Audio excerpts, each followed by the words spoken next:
My name is Cameron. I am 29 years old from the Bay Area, California. I work in the entertainment industry. I work for a company that handles day-to-day management for professional athletes and music artists. I oversee the music side, and yeah, that's me. Welcome to The Vietnamese. I'm your host, Kenneth Nguyen. Being part of a culture of nearly 100 million Vietnamese people in the world today comes with a lot of pain, proud history, and privilege. Join me as I highlight and explore the Vietnamese experience from all over. You and I have had multiple sessions sitting and talking about business. And, I find all the information that you've ever talked about so eye-opening, especially when it comes to streaming and managing musicians. I know you do a host of other things, but how did you get into all this? Oh man. So I think that's the most interesting part about the entertainment industry is most other corporate industries kind of have this blueprint to work your way up the ladder, right? Like you go to this college, and when you're a junior at this college, you get an internship at this company, and then by the time you graduate, they give you an entry level position. You start working your way up the ladder.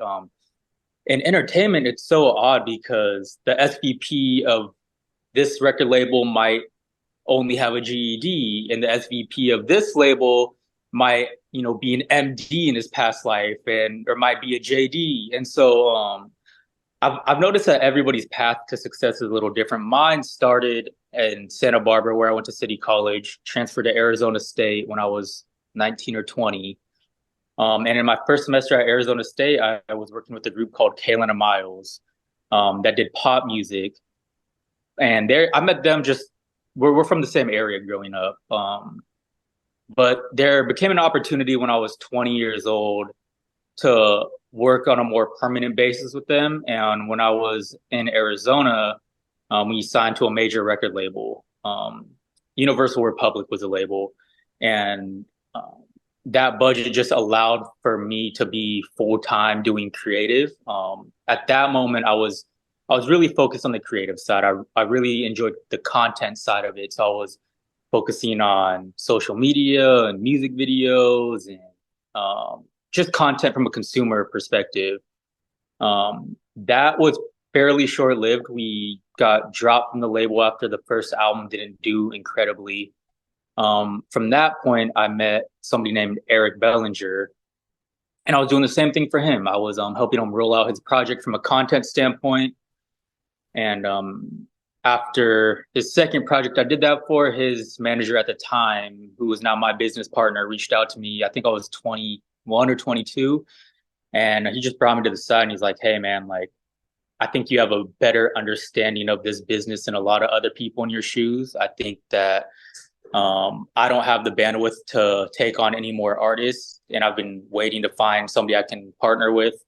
And I think that me and you should just tackle this on our own. And I was 21 or 22 at the time. And we've been doing that ever since. And so now on the sports side, we've recently expanded to sports. We manage Victor Oladipo, who was point guard for the Miami Heat.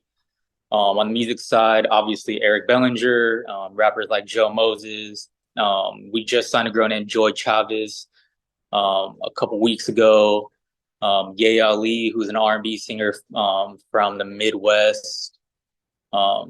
So yeah, I mean, I kind of got my start fairly unorthodox, but I think that that's precedent in the entertainment industry. What did you study at ASU? I was studying digital media, and so it kind of aligned with what I wanted to do.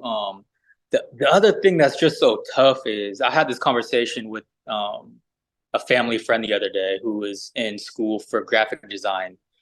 It's really, really hard to get a degree in something so subjective because you don't know if you're learning or if you're being taught what is going to be valuable 3, 4, 5, 10 years down the line, just because one, it's always evolving. Music is always evolving. Even from a graphic design level, what is cool or trendy in the graphic design world is always evolving. But then two, it's just so subjective. Like what your professor thinks might be good music might not be what the consumer thinks is good music. So I'm very much an advocate for higher education, but I'm also very aware that there are some industries that I think going on YouTube and learning or just getting your hands dirty. And I learned way more being in the field than I would have ever learned inside of a classroom. I know it makes you think about this a lot more now because I would I would bet that most creators out there have not really formally had training at the college level in the shit that they do. And they're making Yeah. a lot more money than people who've gone and gotten formal training. And it could be a hindrance too, right? Like all that theoretical crap that you sit and you like discuss with your professors about art Yeah. or graphic design, music, Hmm. it could really hinder you in some fucked up ways. Yeah, absolutely. And it kind of goes back to the conversation I was having with my family friend. He does graphic design work and his focus is on sports. And I kind of knew immediately, like, if your work is good, I can insert you into a couple different professional sports franchises. And I looked at it, and granted, I'm ignorant to what they're teaching at a college level these days because I haven't been there for a decade. But I I looked at it and I was thinking, if this is what they're teaching at a college level, these kids are set up for failure because I can go and I do go and source graphic designers that are, I mean, I don't even have face-to-face verbal communication with them. It's emails and I send them $200 and they get me back something that in the States they're looking for college graduates to produce. And for all I know, this could be like a 16-year-old Ukrainian kid just at his computer typing away, but it's producing content, producing a product that is That he gets. He understands. at yeah, at a superb level for like a fraction of the price. And so yeah, it very well could hinder what you're learning in a classroom environment. And one of my closest friends is 2L at Minnesota, University of Minnesota Law. And he just sent me a photo of what they were learning the other day, and it was music publishing. And he was like, "Man, this is confusing. It's like all these family trees of this is monetized through this revenue stream." And I was like, "Man, like, how long are they spending on this? Because I could come in there and teach you every single thing you need to know about this in 120 minutes." But it just it's a different world now. And like I said, I'm such an advocate for higher education. Like, I would never encourage anybody to just go out there and try to figure it out on their own with no game plan. But But you know what, though, Cameron, I'm gonna stop you real quick because I think I've spent enough time with you in real life to know that you're a pretty smart guy. I mean, you're very street smart. And when you have talked to me about these contracts, or when you have talked to me about certain things that your lawyers could do, but you have to take yeah, the reins back because you could do it, whatever, through a different yeah, way of not everybody could figure that out. And maybe, I don't know, this is just, I'm like, I want to debate this out. yeah, Maybe the fact that people have to go to school, and I'm not talking about like top tier Harvard Law, Yale Law, I'm talking about like yeah. third tier, fourth tier law schools. Hmm. Maybe it's just because they can't figure it out. And maybe they're just not, And no, but and that's why I am an advocate for higher education because I'm very aware that like self-awareness and intuition aren't as common as one would like to think. yeah, And and so yeah, I would always encourage somebody to go get an education, whether it's traditional or not, but go get an education. Like, don't jump in thinking you know. And when I say non-traditional, I feel like I got a fairly non-traditional education in this because when I dropped out of college, I was inserted into a major label situation where they gave me the freedom to be in those marketing meetings just as a fly on the wall. Like it was a very much like, hey, you don't hold any weight here. Just just be, listen. a representative from the artist side and just listen. But man, like, I could tell you things that I still hold with me today that I just learned from being in a very non-formal meeting, but at the highest level. And so that's what I mean by like non-traditional education is I feel like I'm very, very educated in this space. I just don't necessarily have a degree on my wall to show for it, but I Yeah. got a couple plaques on my wall to show for it. And I get it. And I think about like P. Diddy, right? Like when I think about P. Diddy, I don't know how much education he has or whatever, but he just optically from where I sit, just looking at his career and the span Yeah. and trajectory, it just seems like he just was inserted into these places at an early place in hip hop's history. And he just managed to figure things out on a business level and he had a knack for it. And I mean, when you rise to the top like that, it has a lot to do with personality, Yep. luck, how quick you could sponge up all that information and synthesize your charisma, synthesize your knowledge, synthesize the experience, being the fly on the wall that somebody gave you an opportunity to sit in a meeting. It's Yeah, all these things absolutely. that are unquantifiable when you think about like a young college student who's like dreaming of becoming like a music exec. Yeah, and to your point too, this is an industry that there aren't necessarily too many objective avenues. And so being somebody like a Diddy or like a Leor Cohen or like a Rick Rubin, you can kind of make the rules within a certain confine, right? Like you can't just go in there and start like turning tables. But this isn't this isn't corporate law. It's not the rule is the rule is the rule. Yeah. It's the rule is on a spectrum. And so if you're a Diddy and you're working with a producer, it's not this is standard and this is what we do. It you can work around it. And so that's why I think this industry does lend itself to people that can leverage their intuition and leverage self-awareness and leverage relationships and their personality and their charisma because you can always make something work. There's not too many scenarios that I've been in where it's just been this isn't going to work. It's always just been can we be creative? Can we make sure that this is lucrative for everybody? But um that's why people like a Diddy work because or a Dame Dash because they can go into a scenario and say like I know this is how we did it in the past, but let's tweak this a little bit and it can work. And so yeah, if you're one of those people, I think that this is a good industry for you.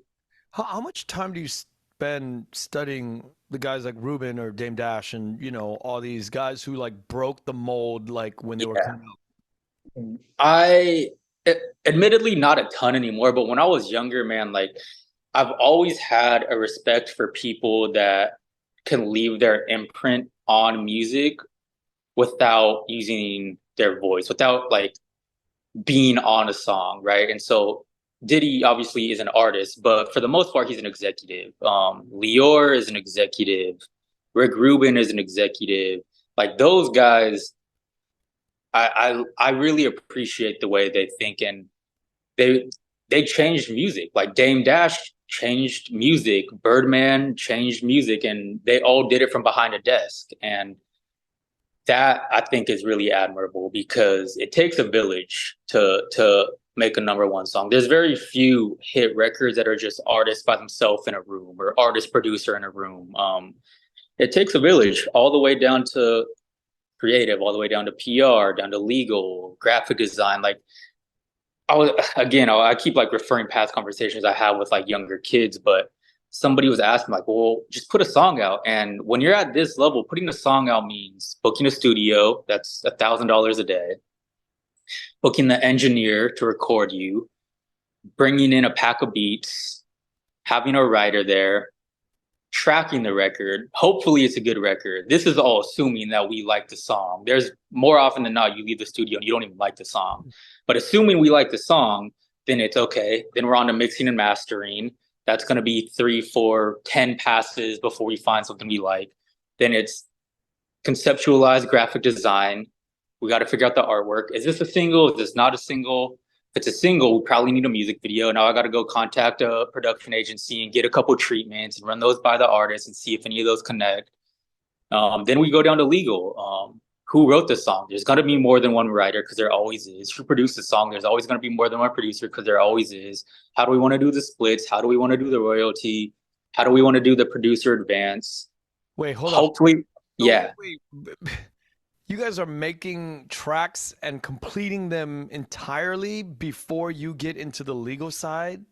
Oh, absolutely, absolutely. That's crazy to me. Um, just because so often the song doesn't come out, um, and it's just such a waste of time to get into the administrative work before we even know if the song's gonna come out. Yeah, And but so, that like, means how do you come up with something and finish it and then like you're gonna fight over some shit that you man, oh my God. so when I was younger, it used to be really, really tricky for me because you used to fall in love with the song and then a week later you hear back like, oh, we can't put this out because of this reason, or we can't put this out because of this reason. But you just get used to it after so many like swings and misses that I think the established artist has it in their brain when they leave the studio that there's no guarantee that this might come out. And it's just something you get used to after enough reps.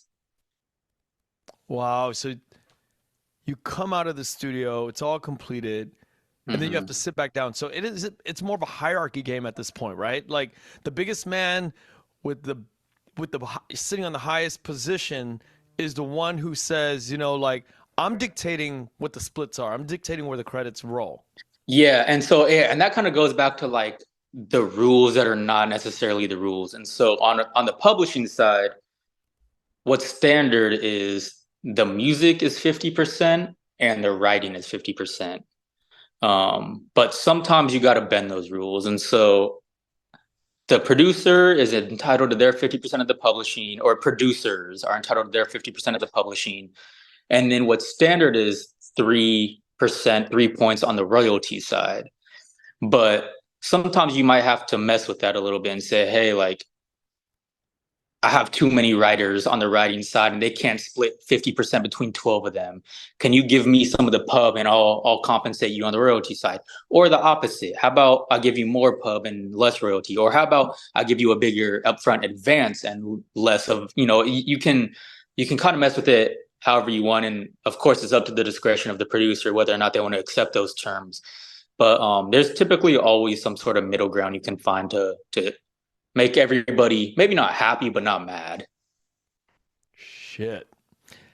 And how do you learn this? How do you learn these splits? Reps, trial and error.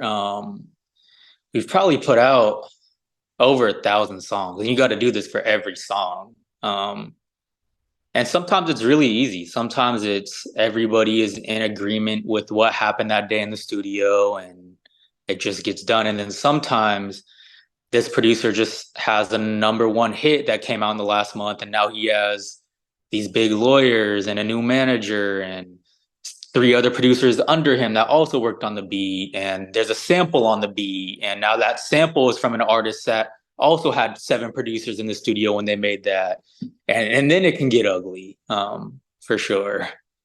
Wow, that is insane. Now, Yeah, as I hear this stuff and I'm trying to process it, I'm trying to figure always when you and I sit and talk yeah. about the money, like it just Hmm. sounds like a barren desert land to me when I think about the music industry and Napster and what they did and all the streaming shit. It's completely obliterated. Like the model of making money in music and 100%. it's gone. It's all fucked. So how do you stay in business year after year? So it's like, unfortunately, it's like a lot of industries these days where like the 1% make 98% of the revenue. And it sucks because you talk about like Napster. So when I first started in music, we were on digital downloads, right? Like iTunes. Um, and for the kid just in his bedroom making music, it's a double-edged sword now because Yeah. back then if you got 1,000 people to buy your song for $1, you got $8,500 or $850. You got 85% of it. If you found, and so, Miles from Kalen Miles, how I started in this, he had a couple of songs that would do 8,000, 9,000, 10,000 downloads, which isn't a big number at all. But when you're, 19 in your parents' house making music in the closet, $8,000 is a lot of money. And so now it's 0.0004 cents or 0.004 cents per stream. And when And you say per stream, how long does that have to be? Is it like 3 seconds, five once seconds? you listen to a song for 30 seconds, it counts as a stream. And while I say it's a double-edged sword is because now there's things called algorithmic playlists, right? Like you go on Spotify and Rap Caviar or Today's Hits or Viral Hits, and it opens you up to an audience that might never have found you if you can somehow land yourself on that. And so now, if you have 1 million streams, it's $4,000. Now, how hard is it to get 1 million streams? it depends on the caliber of artist. If you end up on one of those playlists, you might just by habit get a million streams because there's that much traffic coming to those playlists. Um, but But that's still 0.0004, right? right, and so now you kind of go back to like, what was harder? Was it harder for me to get 5,000 strangers to give me $1, or was it harder to get 100,000 strangers to listen to my song for free? And so there's scenarios that for each one. But you have to be really big to even make a dent in, to make money. It's tough, yeah, and that's why we're so big on owning your masters. Because if you're signed to a label, it doesn't even matter how many streams you get. That money's not coming to you anyways. You're living off of touring and merch. But yeah, I would say it's gotten harder to kind of bust through the ceiling of making six figures in music as an artist. I think it was probably a lot easier in the digital downloads age or the hard copies age. So is this the death of music eventually? Will it lead to the death I of it? think it's going to be interesting to see because the kind of conversation that's happening now is we have access to every song that's ever been made for $10 a month. Is that is that here to stay? Like, I don't know. Like, my fear is that there's gonna be, you know, how we have HBO Plus and Paramount Plus. My fear is there's gonna be like Atlantic Plus, where you pay $10 a month for all the Atlantic music, and Yeah. then Warner World, where you pay all the, $10 a month for Warner. But I mean, music is very oversaturated right now. The streaming era has potentially made things worse because it encourages quantity because of streaming, because it costs no money for a consumer to listen to a song, and once they get through 30 seconds of it, you start getting paid on it. And so I would like to think that the pendulum is going to naturally swing back to quality, but I mean I don't know how though. I don't see it. You go to like an EDM station on Spotify Hmm. and you just get the same old repackaged music song in Yeah. EDM, and there's like subgenres of this EDM. Like there's, maybe 30 different subgenres, and you click on these radio stations of each song, and it produces more of the same. It's like it's a never-ending wave, a never-ending supply, whether it's So EDM or rap or whatever you touch. the tricky thing now is like trying to play the TikTok game because that is the new music discovery. That's like the new radio. The issue is I'm not sure if it translates. Not so the old thing used to be radio and being unsure if it translated to making fans, right? Are we just a fan of the song or are we a fan of the artist? But now it's TikTok trying to see if it even translates to the song because it's only 10 seconds, 15 seconds. That might not even be enough for a consumer to go, let me see if I even want to listen to this song outside of this TikTok platform. Let me see if I even want to add this to my library. Um, and it's getting tricky. And there's like a beauty in it a little bit because you're forcing artists to be accountable for their own destiny. You're forcing artists to be consistently authentic and genuine. Like I always see on Twitter people arguing about why doesn't the label push this artist more and why doesn't the label do this? And my question is always like, what would you like the label to do? Like for real, what would you like them to do? Tell me what a label could do right now to make you excited about an artist. And I'm actually asking you, what could a label do right now to make you an everyday consumer excited about a new artist? Okay, you're asking me that question, right? Yeah, Okay, yeah, so for me, I would like to see a little bit more of their personal life. I yep, want to see them more on podcasts. If yeah. I'm into an artist, I want to get to know every little detail of their life in their And work. that's my exact point is an artist has the ability to do that without a label. And so Yes. when people keep saying a label needs to, and my thing is like, well, we have surpassed the need for a label. We don't need those marketing departments because back in the day, an album cycle lasted 4 months out of the year. And that artist was on Jimmy Kimmel and Fallon and had billboards everywhere and had a Super Bowl halftime or a Super Bowl commercial. And then they went into hiding for the other 8 months. And that was our FaceTime with that artist. But now you kind of gotta be everywhere. And you don't need a label to put your face out there. You don't need a label to make vlogs on YouTube twice a week. You don't need a label to go get your voice on a podcast. And so I think now we're in a space where there's more accountability on the artist to Yeah. go and make people fans of them. Yeah. I mean, I think what artists do need is a team. For sure. They need a team. They need their marketing team. They need the personal assistant. They need editors. They need brand content, producers. And I think Hmm. if they have all of that and they can stir up like really good content, then they can, it's like cash flow, right? Yeah. Hmm. Once they get enough eyeballs and they get good momentum, and then once they get momentum, then they just put the word out, hey, I'm touring, I have 30 cities. And that's, I think, how money's that's just me when I think about People are afraid to not perform well. But the thing is, nobody's first attempt is a success. And if it is, it's an anomaly. They're the exception. Nobody's first song does great. Nobody's first song is even good. Nobody's first vlog is good. Nobody's first time on a podcast is good. Nobody's first it. anything is good. And I think where people want to microwave their careers so much that it's like they're afraid to just put in a year. Like, of course, if you put your first vlog out, it's going to get 30 views, but do it twice a week for a year. And maybe you're at 20,000 views or 50,000 views. And then like just keep going. And I think that we've surpassed that time where people are willing to be patient. But if you look at all your favorite artists, there was a time where Travis Scott performed in front of 12 people. There was a time when Kendrick Lamar had to post on Instagram 4 times a day to get people excited about his album.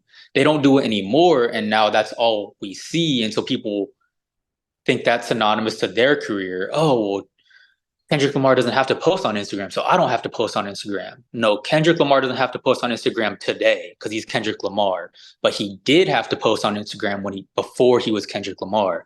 And I think people want to skip that entire thing and just get to the point where they're embraced by everybody. Like people are afraid to look dumb, and naturally so. It's a human fear, but you got to play the game. Damn, man, this sounds like what you just said the last 20 seconds sounds like shit that you have to preach to your talent all Oh the my time. God.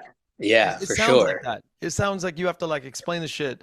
I sound like a robot, huh? Like I've said that many It times. sounds like you've said it many times. So is this Yeah. some shit that you have to tell your people all the time? Yeah, yeah. And the other thing when it comes to artist branding is you got to know who you are as a person or as an artist. And we're in an age where music is so accessible by so many people that you can be whatever you want. You don't have to have this mass appeal anymore. You can be a niche artist and just be like the R&B singer that also embraces the skateboard community. Like the internet is big enough for you to be that niche.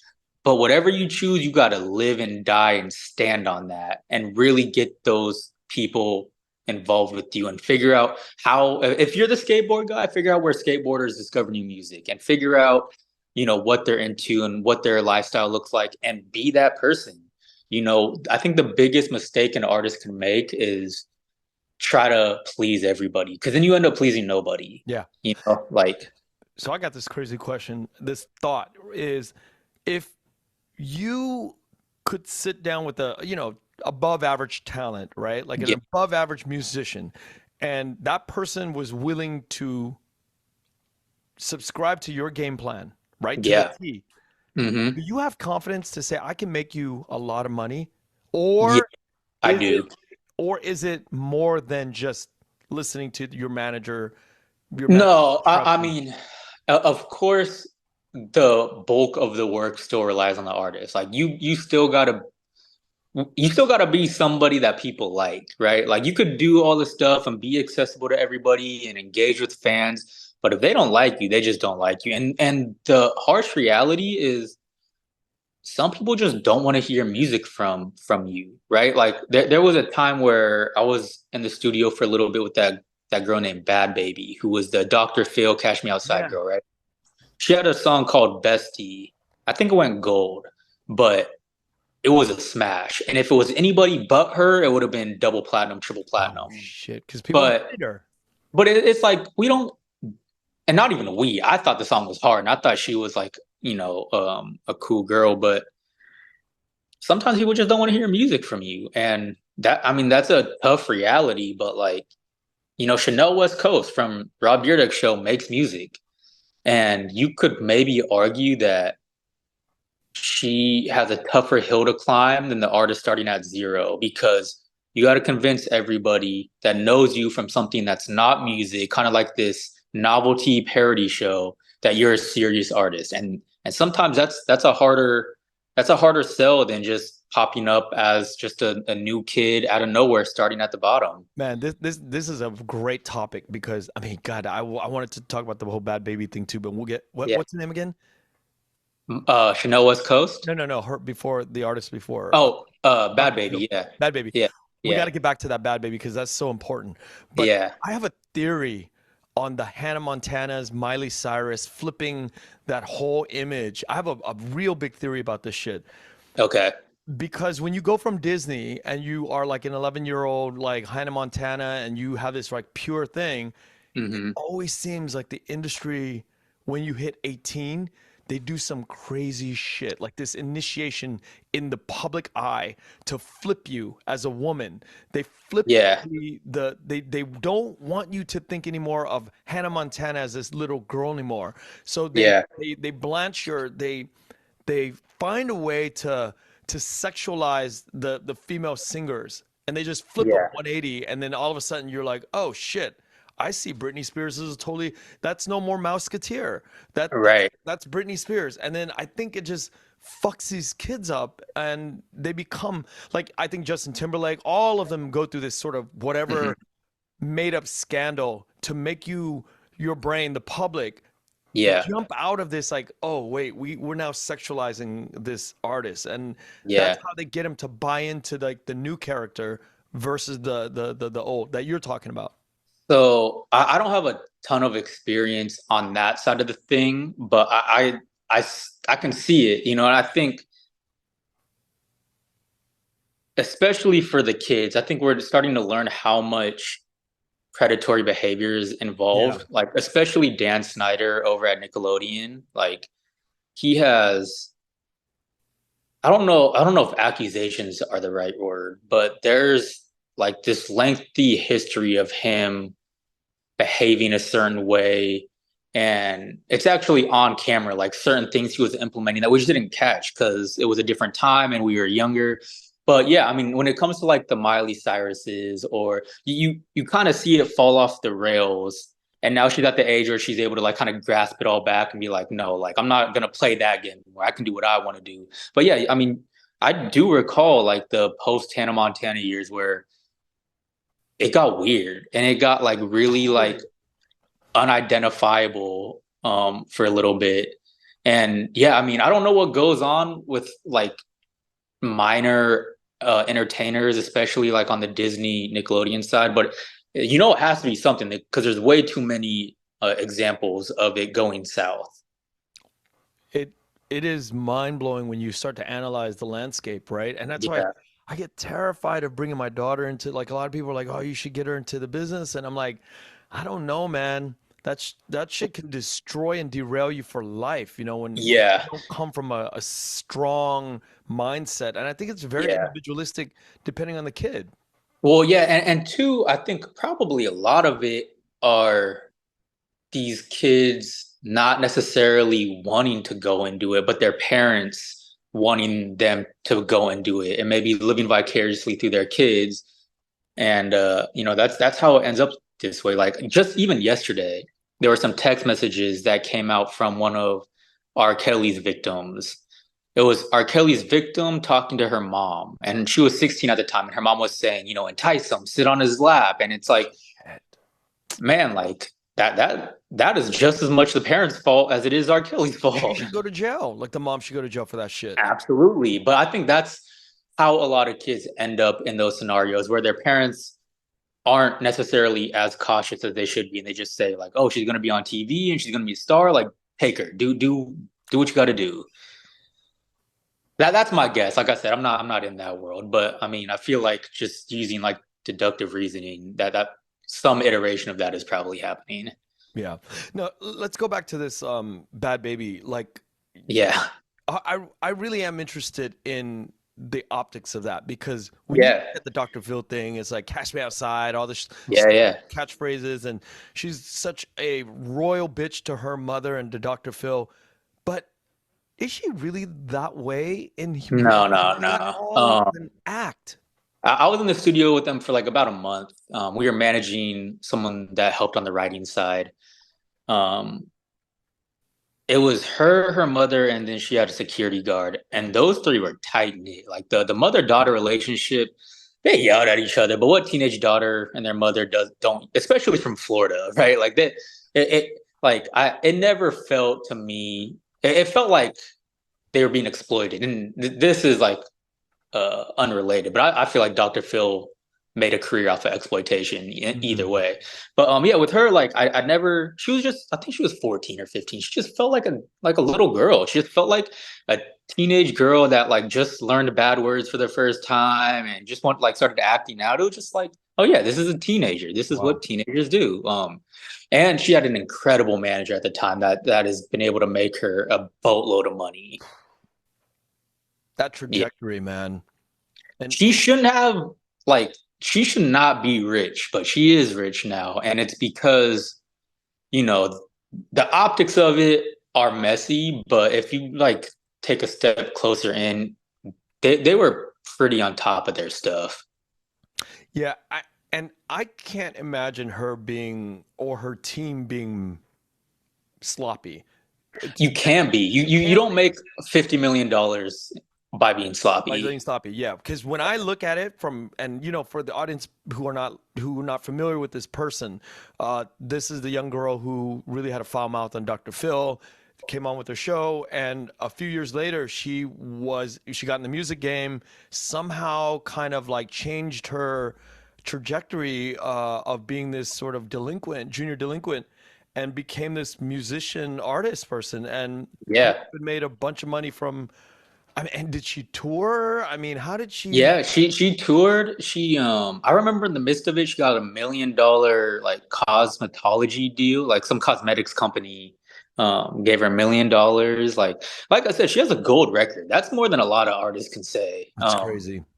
And so yeah, you don't get there Being by messy. chance or by luck or by Mhm. being sloppy. Yeah.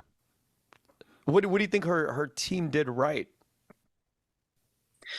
They um they were able to move quick on that moment.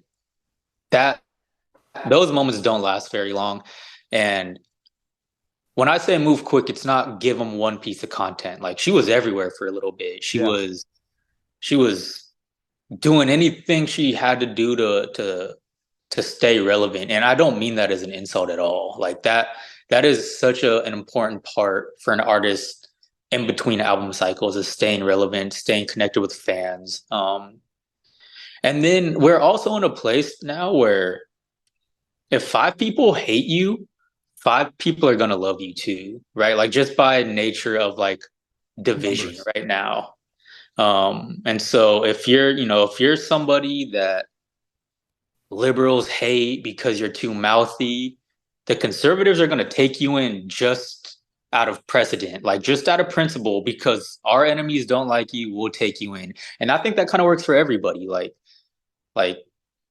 if the old people don't like you, we're gonna love you. Or if the R&B purists say you're not a real R&B act, come over here. The pop R&B people are take you in. Wow.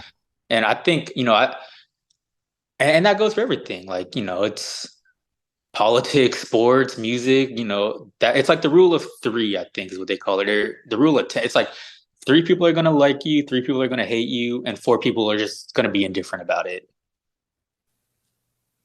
It's a good thing to remember when, when you're out there and you're getting a lot of hate, because Yeah, like don't be afraid to don't be piss afraid people of it. off. Yeah. Don't be afraid because I'm trying to think of more entertainers in that space. But like let's say like somebody like Lena Dunham, who's an actress. She pissed a lot of people off. She continues to piss a lot of people off with her maybe ignorant remarks. But because everybody is so accessible now, you're not going to be the only person that shares those ignorant Mm. thoughts. And those people are going to embrace you and they're going to support you monetarily. And so there's always an audience for somebody out there. Going back to this idea of, I didn't allow you to finish this idea earlier when you were Oh, yeah. talking about if you were to manage somebody who followed on your train tracks that you laid down for them, Yeah. what are some of the things that you would have to ask new artists that you sign to say, hey, here are the tracks, train tracks, not music tracks. Mhm. Here are the Yeah. train tracks that I require you to go down in order to even have a shot at Yeah. success. You have to start with an open mind. Like I think the biggest thing is people having this idea of the path it takes. And sometimes the path is ugly. Like sometimes, so, and what I mean by that is we were managing somebody a few years ago and we were doing these LA high school tours. And we'd pop up during lunch and give them two songs. And that's scary for a lot of people. And credit to the artist we were managing at the time, she embraced it, right? But a lot of artists would say, no, that's beneath me. I'm not doing that. There were two of us on that high school LA tour. One of us was us, and the other artist was Roddy Ricch, who is the Box, who is Rockstar, whose album, I mean, he went number one a couple years ago. Like he's a huge, huge artist now. Has a record with Drake. Like, but he did that. He did the thing, and it goes back to like not being afraid to be embarrassed because nobody cares about that now. Nobody recalls that he had to do that at one point. So that's one of the things. And another big thing is just being able to identify who you are. Like I said, like if you're gonna be the skateboarder, if you're gonna be the bougie girl, you gotta do that. And if you come to me and say, well, I'm the bougie artist that I want all the pretty bougie girls to connect with. Okay, well then you're gonna have to go to Saks Fifth every day Hmm. and post on your Instagram story that you're in the dressing room, that you're buying this. And if you don't have, the finances to bankroll something like that, fake it. Like go to the store, take pictures of the champagne glass that they give you, and then go home. Like you gotta be that person, or Holy else shit. it's not believable. That's incredible, man. So you're basically saying whoever you are, you got to Yeah. go all in, even if you can't support that financially. Live and die by that. And there's a few like really good examples. Janae Aiko, who was an incredible R&B singer. Wait, was She she doesn't the have. half Japanese, half black? Yep, Oh my yep. God, she was so talented. She was on like the gospel singer one documentary, right? I'm not sure, but she's an incredible singer. And the thing you know about her, maybe even more than her music, is who she is as a person and what she stands for. She's big into astrology. She's big into like holistic wellness. You know that in her interview, she's going to bring up her crystals and her chakras and being at peace mentally. And that audience, it doesn't really matter what you put out. Mm. She's successful because she puts out good music, or she's this successful because she puts out good music. But you know what her stage is going to look like. There's going to be dream catchers, and you know it down to like what her color scheme is. She's lavenders, and another person would be like a G Easy, who is like rock star rapper, leather jacket. We'll talk about fucking your girlfriend. We'll talk about drinking whiskey straight. Like, but you know who they are, and because you know who they are, you can relate to them. You can feel like you know them personally, and you can support them. So you basically have to create a story that really reflects who you are Yeah. and go all in with it. Ideally, you're already that person. We don't have to do too much Right, embellishing, right. but yeah, I mean, of course, it's gonna go down to like everything, the way your Instagram feed looks, the way the music videos look, the artwork looks, your stage production looks, everything. I mean, you could say that about everybody who is in the game of entertainment, from Hmm. actors to Yeah. writers to you think about everything. It's really your fingerprint being projected out into the world. And if you could, Yeah. the clearer you could describe your fingerprint, Yeah. the more people and followers will latch on because they can relate to that fingerprint. For sure. I think that's why somebody like Billie Eilish does so well because she's transparent and vulnerable with her mental health, especially in a time where people in her demographic are dealing with severe mental health issues. They have a voice, not only a voice, but like a huge voice, somebody that is one of the biggest pop stars in the world. There's very, very few artists that get by on pure talent. I think we could probably name them right now. It's probably Ed Sheeran, Adele, and I'm thinking people that can sell out 20,000 seats. I can't think of anybody else. Everybody else, they live and die by the brand that they belong to. Gaga And has both. yeah, I mean, and Gaga is she might be one of the better examples of Example, like she's the perfect example of what you're talking about. And she Taylor she Swift. is who she is, and there is such a big community out there of people that were waiting for somebody like her to be their voice in entertainment. And she makes good music. And so if you can figure out how to like mesh those two things, you're gonna be all right. And like I said, it doesn't have to be something so broad. You can be as Mm. niche as you want with it, and there will be a community out there that can do it. Like I always tell people too, like don't focus on being big. Focus on making one new fan a day. And when I say one new fan a day, like one new real fan, somebody that will buy your merch, somebody that will buy a concert ticket. Because if you can get 1,000 people to give you $100 a year, now you're making six figures a year as an artist. And when you start to put it in those kind of numerical senses, it starts to be less intimidating. Oh, 1,000 people? I have 100,000 Instagram followers already. I just got to get 1% of them to become real supporters of Super me. fans, yeah, super I can fans. do that. Yeah, There's books written on this idea of super fans, which is 1,000 super fans contributing $1. Um, yeah, you know, Taylor Swift has built a career on breakup songs. yeah. It's all breakup songs. I mean, it's like when you think Well, about huge audience for that. huge audience. I mean, what Yeah, genius, a stroke of luck, or is it real like, that just keeping to her brand and keeping to who she really is.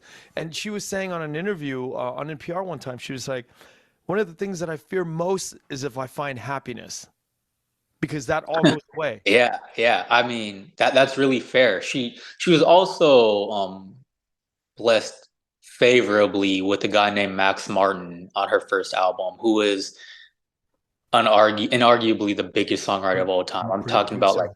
Hit Me Baby One More Time, I Want It Yeah. That Way. And he's out of Sweden or something, or is he out of here? Yeah, yeah, he's Swedish. Yeah. But then yeah, like there's plenty of people that get a Max Martin record that can't do anything with it.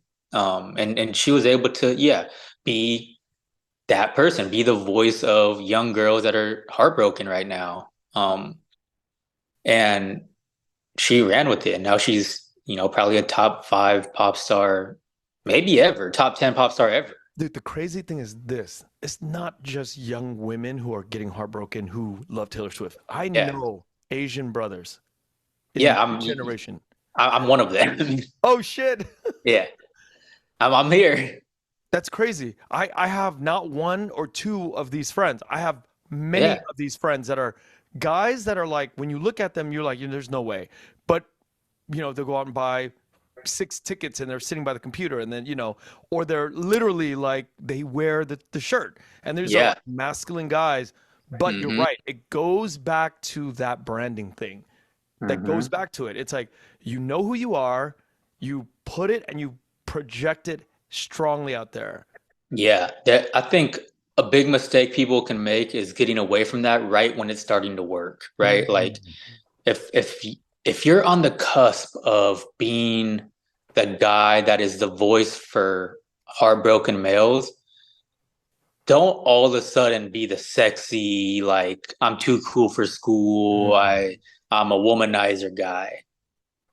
that I think that's when you start to lose people. Yeah, Or I'm not you going to say can't this go. person's name, You but I know somebody who like made a career off of kind of being like a voice of like maybe like nerds or people that are just more reserved, people that maybe spend a lot of their time inside the house, watching movies, playing video games, incredibly successful, but then got some money and, he started looking better and started getting with prettier girls and then tried to be that guy in his music. And it's like, we don't believe you. Even if it's your reality, we don't know you from that. We don't want you to be that person. We love you because we finally felt like we had some representation in this. We had somebody that made anime references in music or references to being, an introvert. And now you're like the ladies' man. I don't like this. Yeah, you just don't go from being Ed Sheeran and then all of a sudden you flip to being Harry Styles. If Ed Sheeran did his next show in a silk shirt that was only buttoned two buttons up, we would freak out. We'd be Yeah. like, "This is weird. I don't even like this. This is not cool to us."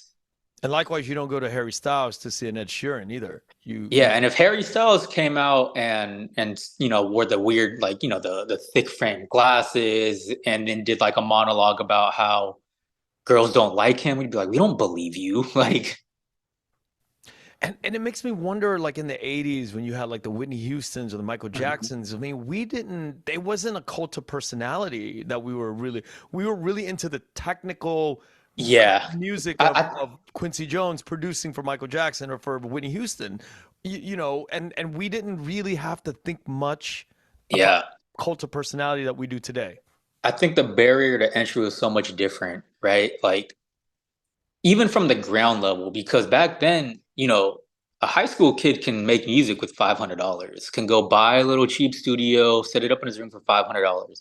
You couldn't do that back then, right? Like recording on tape alone is just fiscally a tricky thing. And so the barrier to entry was probably, and distribution, right? Distribution is a big thing because we're talking about cassette tapes, which require Physical big distribution. distribution.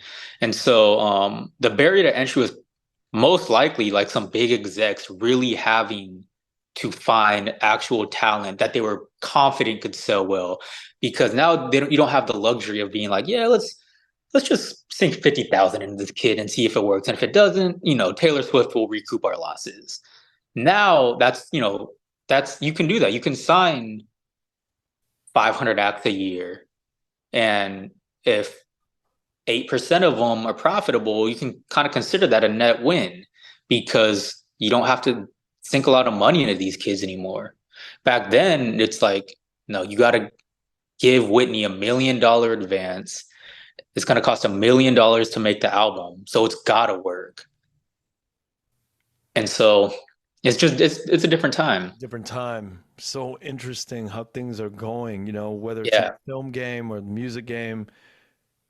But what does this all mean for representation for the Vietnamese? Um, what does it mean to be Vietnamese to you? Does it affect you? It doesn't, you know, you're so engulfed in the mainstream world of music, Yeah. but do you ever like, I don't know, do you ever think about like how your name, your face, your identity as a Vietnamese person comes into play or not? It's really nothing because you're not in front of the camera and you don't have to deal with that. Yeah, I was gonna say like naturally, I don't like to be very outspoken to the public. I think, my voice travels where I want it to travel, which is in the studio, in the meetings. So I never really think about my representation too much just because I don't really want to represent anybody. And from a public perspective, I don't even really want to represent myself, like as just me, just because I stray away from being in front of the camera. I stray away from being like a public figure. But it is very, very abundantly clear when in meetings or in the studio that I am often the only person of Asian descent, definitely the only person of Vietnamese descent. And I think that is just by nature of our culture prioritizing higher education, prioritizing maybe a more, what would be the word? A more, aggressive. objectively successful, right? Like I'm not a doctor, I'm not a lawyer, I'm not a dentist, I'm not a, and so I'm just even thinking about my cousins. They're on that path just because they were raised in more traditional Vietnamese households. And you've met my father. He's very progressive. He just wants his kids to be happy. Same with my mother. My mother is obviously Caucasian, but they raised me and my little sister to just do what we wanted to do, which is probably why my sister is going to be um, in the minority of Vietnamese, hospitality managers because we weren't really forced down um, a path of science or medical. So yeah, I mean, it's definitely I've become less aware of it more and more over the years, just because I'm in these scenarios every single day. But when I was younger, it was very, very apparent to me, like, oh, I'm the only Asian person here for sure. But does it make a difference to you? Like if No, you come I, I'm across, I'm confident in what I do, and I think what I have done speaks volumes. And I think that people, if they don't know what I've done, I think the confidence, uh, maybe even arrogance, sometimes will come out in my voice. And so it I appreciate being the person that you don't expect this to come out of. Like I appreciate being somebody that looks like I do to talk the way I talk. You don't expect if you just saw my name on paper, you wouldn't sit here and say like, "Oh, music guy, entertainment guy, sports guy." But I am, and I appreciate that in every aspect of my life. I also appreciate, my tattoo artist says this to me. He keeps going, "You should get your neck tatted." I go, "Absolutely not," and I never will. But he keeps going, "No, but it's cool because we need representation of tattooed people that are intelligent and smart and well Mhm. spoken and successful." And I'd like to think that like I can be the Asian person that is successful in music. I can kind of be the anomaly that it maybe encourages other people to do the same. you know, what about flipping the tables? Do you ever Yeah. come across a Vietnamese artist, or in your mind's eye right now, if there are Vietnamese American artists that come by who want to pursue music and who wants to move along? Yeah. I mean, is it important to you?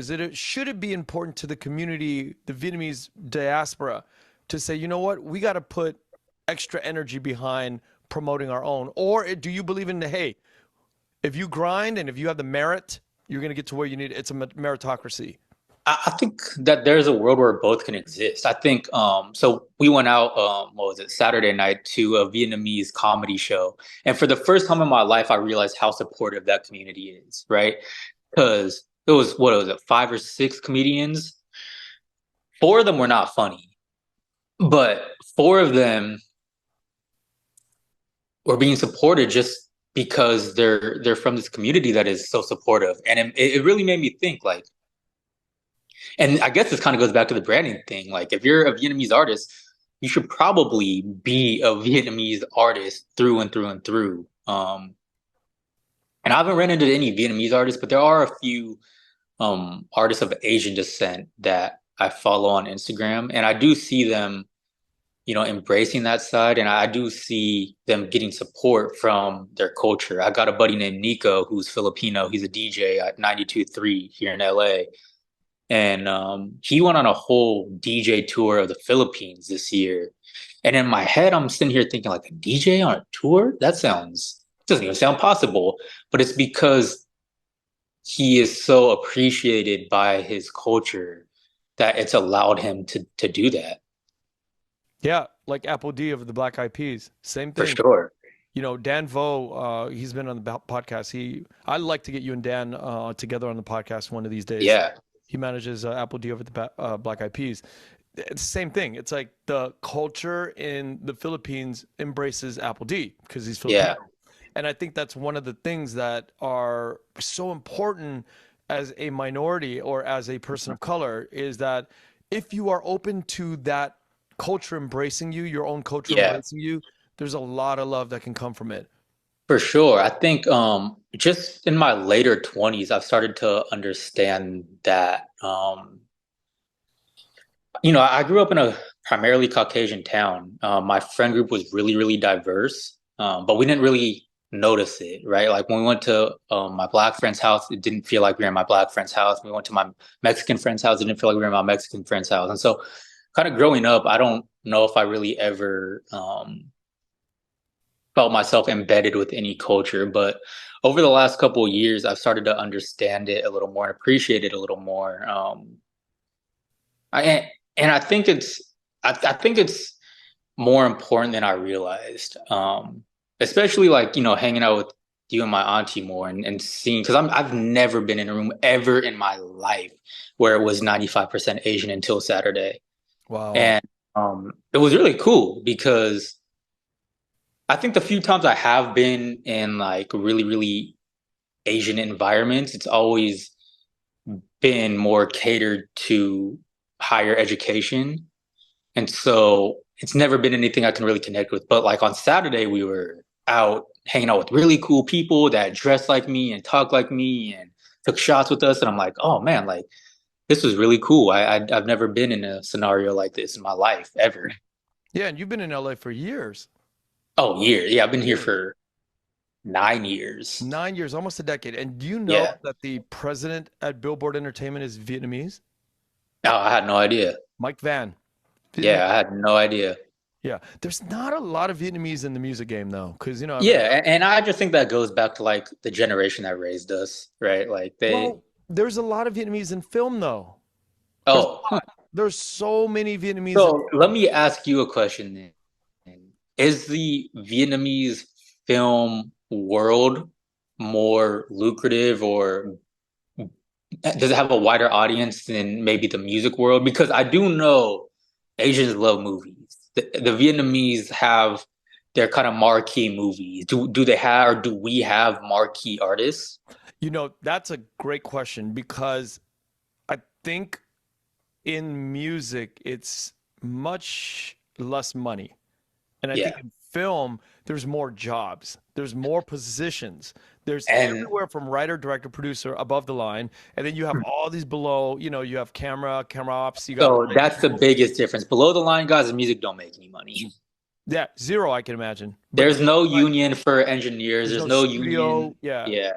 Like in the film side, there's so many positions that you could be above the line, below the line, above the line. There's Yeah. all of this money that's happening, and then you could go out and create your own little like short, and then you could put Yeah. it out there, and then next year you could be hired to do a feature film. That's It's so just so interesting you say that because the big difference, I think, from a business side between film and music is in music, we equate success to albums sold or units sold or streams. In film, they're able to equate success to how much money the film made. And so it's a lot more transparent, right? This made $100 million. This sold 100,000 units. You don't know what 100,000 units actually generated, though. You don't know if they even netted a profit. I think that might be why there's more there's more people gravitating to film because yeah, 10,000 units makes an artist money. Sometimes 100,000 units loses an artist money, right? And in movies, it's a little more transparent. This was our budget. This is what we did first weekend. This is what we did second weekend. This is what we did third weekend. And this was our, fiscal year gross for this movie. We yeah. don't have that in music. We don't have a net. We don't have P&Ls in music ever. Okay, so let's get into that because that's another big part of my questioning here is if that's the case, how Yeah. is the music business surviving? How do you survive? How do you make a living? Like me personally, I mean, let's start with you personally. Yeah. yeah. So all of our artists are independent. And so essentially we are the label. And I say that to say that's how people make money in music, the label. This is the trade-off. You're gonna sign let's say $1 million deal. You're an artist that signs $1 million deal with a major label. That $1 million deal is gonna be a 17.5% royalty rate deal. So after you recoup that $1 million, you're owed 17.5% of everything net. Now, the issue is, let's say $100,000 comes in. 80% of that goes to the label, and you recoup 17.5%. That also goes to the label. So for you to recoup $1 million, you need to generate like over $5 million to your label. Nobody does that. And that's why labels are so lucrative, because they can 5x their money fairly frequently. Now, the trade-off is going to be we're going to make you such a big star that 17.5%, it's not going to bother you, because you're going to be so big that you can go tour the world and sell merch. And that's how you're going to make your money. The unfortunate truth is, like, it's less than 3% of artists that are still on their label 5 years after they sign their deal. And so I personally make my money is because we don't sign to major label deals. And if we do, we get out of those major label deals. And so the money that comes from streaming comes to us and our artists. How other people make money in music, I couldn't answer you that question. I don't know. I mean, I know that it's a lot of fake it till you make it stuff going on. And, I'm not the richest person in the world, and all of our artists are independent. So I could imagine it's pretty tough to make money in Yeah. music. But your checks come from streaming predominantly, or do they come from concert tours? What is it? What is your business model at your management? Yeah, yeah. And so the only thing that is guaranteed for us is our monthly royalties are going to come in. That's the only thing that we look at as salary. Oops, sorry, buddy. Salary, I guess. Everything else is a given. And we learned that because of COVID, right? Like, we had a $250,000 tour lined up that we had to cancel for COVID.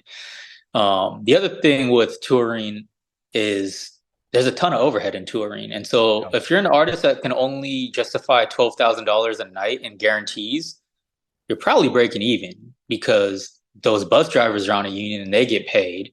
You got to get hotel rooms for showers. So you got to get your bus driver a hotel room every city. The crew's going to crash on the bus, but you got to get another room, a washroom, a day room where we can shower, get ready. You got to give all those, you got 10 people on tour with you. You got to give them all $40 a day per diem so they can eat, right?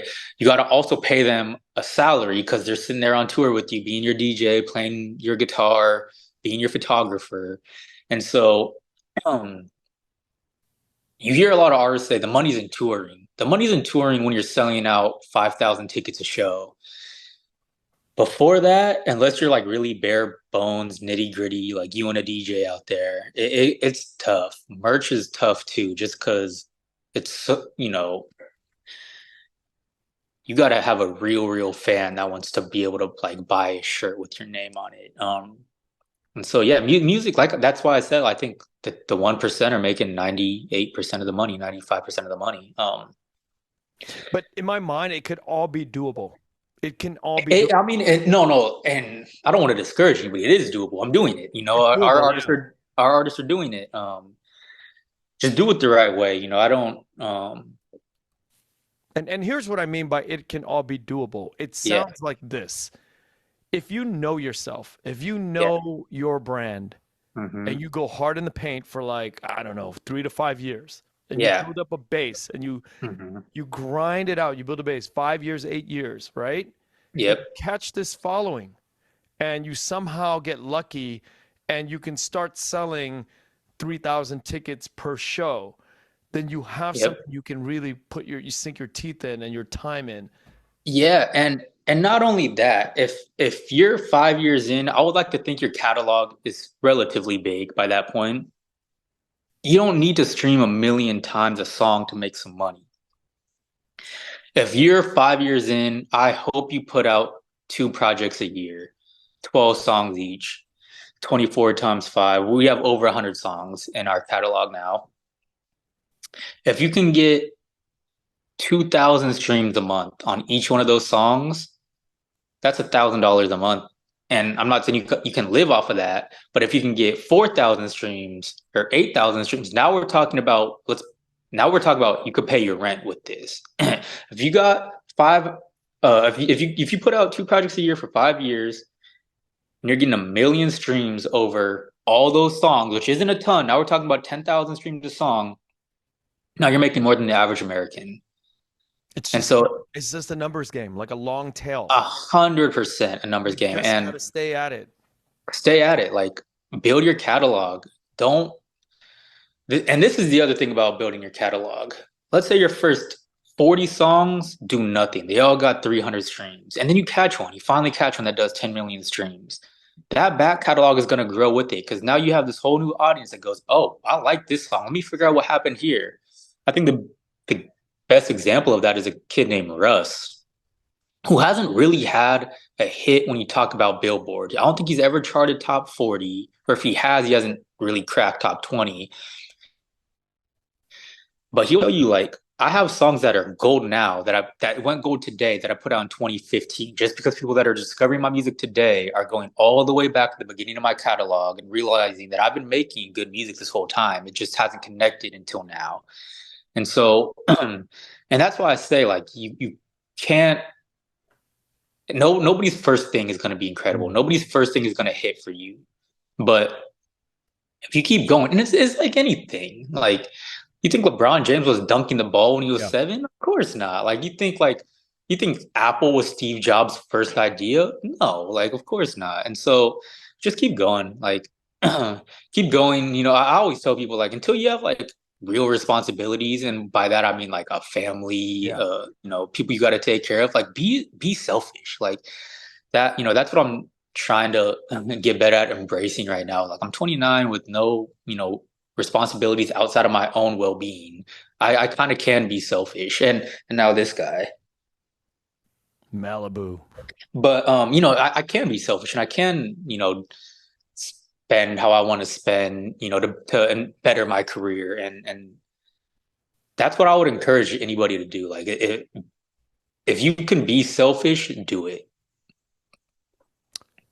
You know, we're gonna get you back on with Dan, and hopefully get you on a panel or two down in Orange County, because I think that Yeah, young kids at the high schools should hear about this idea of, like, if they do want to break in, when they do, yeah. that there was somebody on the other end that could give them some really sound I, advice. I love going back home and talking to my old high school. It's a cool thing for me to do. Yeah. And you have so much to offer. And shout out to your aunt Jang, and you know, really appreciate her for having you come on the podcast.